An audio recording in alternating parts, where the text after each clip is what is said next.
Hey everybody, it's Chamber Matt from the South Kitsap Chamber of Commerce. Welcome to our 2023 general election candidate interviews. There are 9 races happening in the South Kitsap area, 5 for the city of Port Orchard, and 3 for the South Kitsap School Board, and 1 for South Kitsap Fire and Rescue. The South Kitsap School District will also have a capital bond on the ballot in November. As part of the series, we reached out to all 18 candidates several times to schedule an interview. All but 3 of the candidates responded. We asked all the candidates in each race the same questions, and none of the candidates had the questions in advance. I let the candidates answer the questions as best they could. I then spliced together the interviews so that you could have a side-by-side comparison. Big disclaimer here, I am not a professional editor. We did these interviews on Zoom, so please be patient with my editing.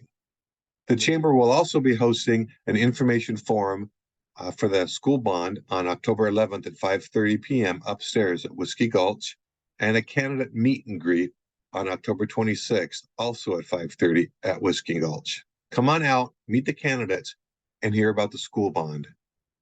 Ballots should come out sometime around October 20th, and they are due back to the ballot box by November 7th. Thanks for watching. Remember to vote and make an informed decision.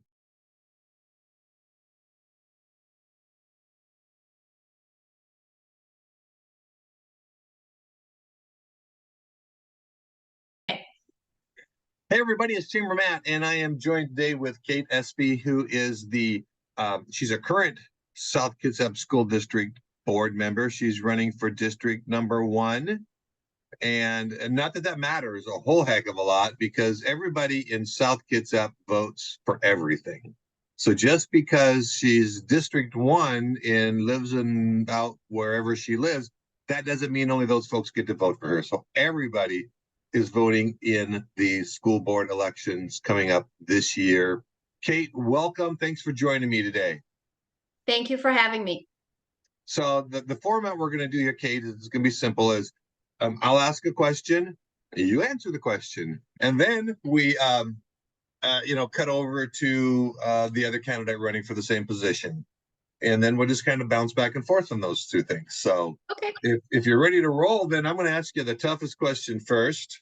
I'm ready. And it's simply, tell us about yourself and why do you think you're qualified to be a South Kitsap School District board member? Well, again, thanks for having me. I applied to be on the South Kitsap School Board back in 2021 when my seat came up and there was a vacancy. And I applied because there were so many issues going on with the school board when I was watching them via Zoom. And so I was lucky enough to get appointed in December of 2021. So I've been on the board for 2.5 years. And the reason I want to continue my work is because that's exactly it. I want to continue what we've started. I want to continue to make the focus more on the kids of South Kitsap School District, the staff and the parents, and not how much chaos is going on a meeting or meetings. I want to try to also eliminate the political, the religious, any other thing you can think of that seems to go on at these board members. And again, even get the audience during public speaking to focus on their kids, our kids, and the kids of South Kitsap. I have a long history of working with trauma victims, ER victims, and now I'm a correctional nurse. And so I've learned to listen, even if I totally disagree with what I might be hearing. I'm able to step back and absorb it and have a good conversation and then decide where I'm at. And finally, the other reason is I work well with others. And so the 5 board members work together, not singly. And if a decision is made by a vote that I didn't vote for, then I go with the majority and support that on the board, the school district, and our community. So I'm a South Kitsap high school graduate. My dad was, my mom was, my grandmother was. Long line of South Kitsap School District graduates. And I wanted to ask you about what do you see as the biggest opportunities for South Kitsap School District? That's a great question. Both my kids went through the South Kitsap School District. And so I did a lot of volunteering. And even though our student numbers are down, I do see that number changing in the future with all the building, especially around where I live. It's massive number of homes. And so I think the opportunities that we've had and will continue to have uh, is the ability to give great education. Uh, with the possibility of having new elementary schools, we'll have up-to-date facilities, IT, so that the kids can have the best possible education, along with safety, which is a huge issue with me. At the high school, you couldn't ask for better classes. The availability of all types of education at the high school, including your CTE, is amazing. And so we want to continue to offer as much as we can because all kids deserve the best education, but kids are going to do that in a different direction and they need to have those directions. And so those opportunities are huge for our kids. Okay, great. Thank you. So we talked about the opportunities. Now I want to ask you about the challenges. What do you believe are the biggest challenges facing the school district, and how do you think you can help face those challenges? So I try not to focus on the challenges too much because sometimes it can make you feel like you can't move forward. But if you don't focus on them, we won't get anywhere. Obviously, we need to get more parental involvement in a way that they're part of their children's education and not, I don't want to say interfere with their education, but just make it tougher to get things done for these kids. We do need to watch our student numbers. We don't want that to lower, so we need to make sure that folks that are moving into South Kitsap School District know what great schools we have. Obviously, if the bond doesn't pass, we have schools that are excessively old. Safety is huge for me, and safety would be a huge challenge. We can only do so much with some of these buildings to make them safe. And in this day and age, we have to think about safety in a way that we didn't have to 10, 20 years ago. So making sure that any challenges we do have, we hit head on and decide how we're going to try to make the best of those if we can't get them solved. And we can't solve every challenge, but what's the game plan to do the best that we can? Okay, cool. Thank you. Hmm. So, one of the things that I hear a lot about is financial stewardship. And the what the school district and how the school district uses its funds. And so this next question is, what can the school district do to demonstrate its good financial stewardship to the community? We have to be extremely visible and transparent with all finances. We have been since I've been on the board. We at school board meetings, we discuss it. It's also any person can go on to the school district website and see that information. We hide nothing. We also are always open if parents, school district staff, uh, any taxpayer in our area has a concern. We will, broach that subject, try to figure it out. Unfortunately, there's a lot of misinformation that is out there about finances. And so I would encourage anyone to ask those questions. Is what they're hearing accurate? If by some chance it is, then we know something needs to be fixed. I would never say everything's perfect. That would not be smart of me.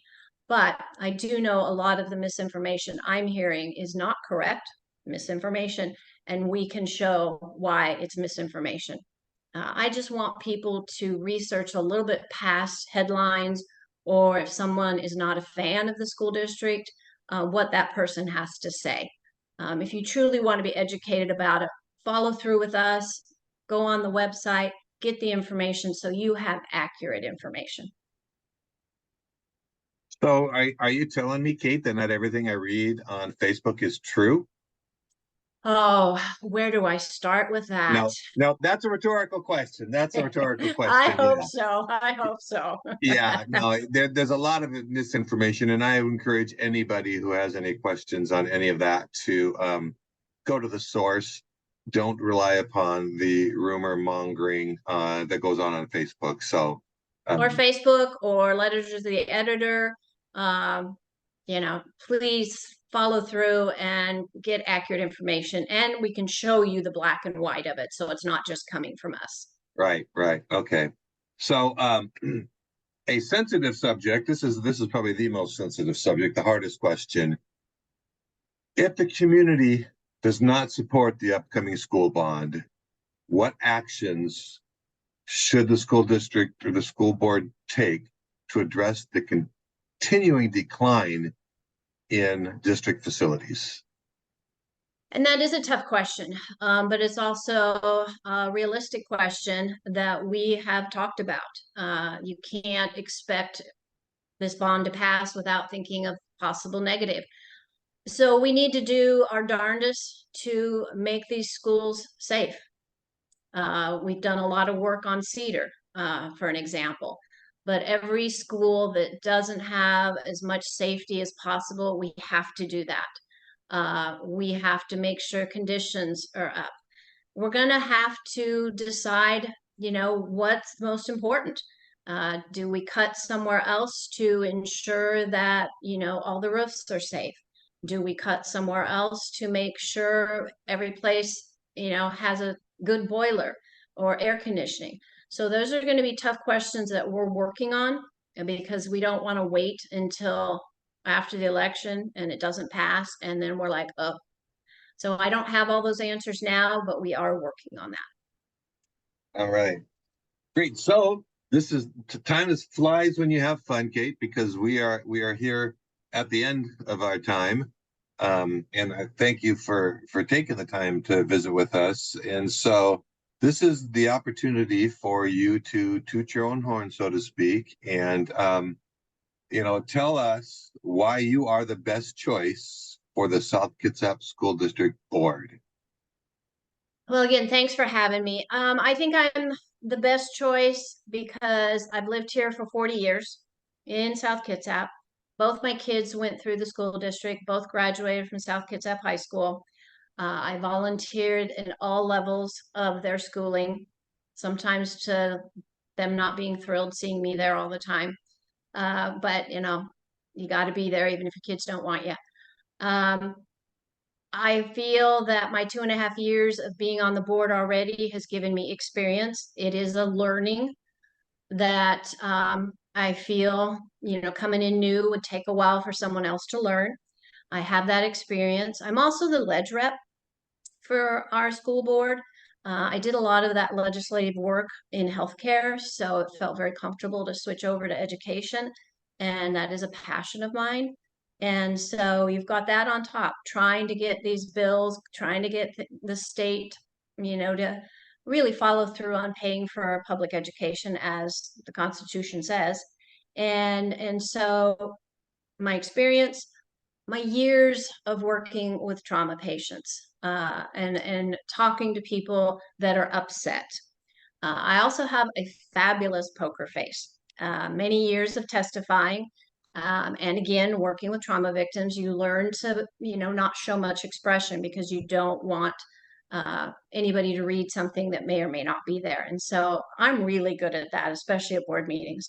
I keep my poker face because, again, I don't want somebody to, think or feel something maybe that I may or may not be feeling. I need to listen.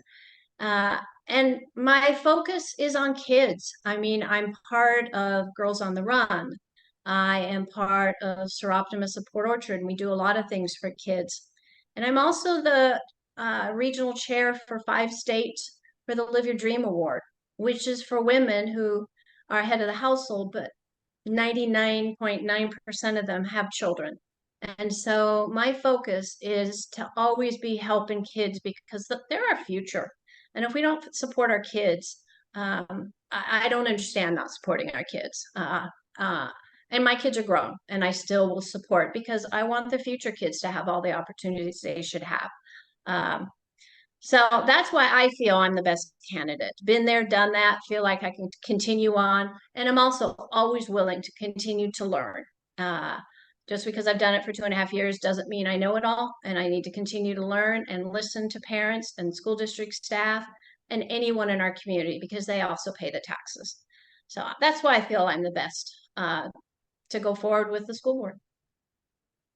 All right. Well, thank you, Kate. So I just want to remind everybody, if you've watched the other videos, then you know this and you've heard it before and before and before and again and again and again. But the election is on November 7th. Ballots should drop somewhere in the middle of October, around October 20th or so. I would encourage everybody to watch the rest of the videos in this series. There are 9 elected positions up for re-election in South Kitsap, 5 in the city of Port Orchard, 4 in the unincorporated areas of South Kitsap, as well as the school board. We do have a meeting coming up on October 11th upstairs at Whiskey Gulch. It is a school bond information night. It is hosted by the Chamber of Commerce. And so I would encourage everybody to come and bring any of your questions you have. School district representatives will be there for that. It'll be a little bit of question and answer. And then we also have a meet and greet coming up on October 26th. It will also be upstairs at Whiskey Gulch. And it's a great venue up there. It's an opportunity to, at this particular one, to meet the candidates that are running for the school board and the city and the South Kitsap Fire Commissioner. So if you are available, I encourage everybody to come out and shake hands and kiss babies with the electeds. Ask them the questions that are burning in you. Once again, Kate, thanks for sticking around for another term. Thanks for stepping up the first time back in 21.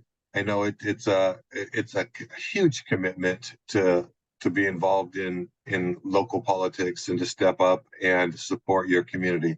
So thank you for joining me, Kate, and Thank you. look forward to working with you some more in the future. Thank you so much. Have a good day. You too.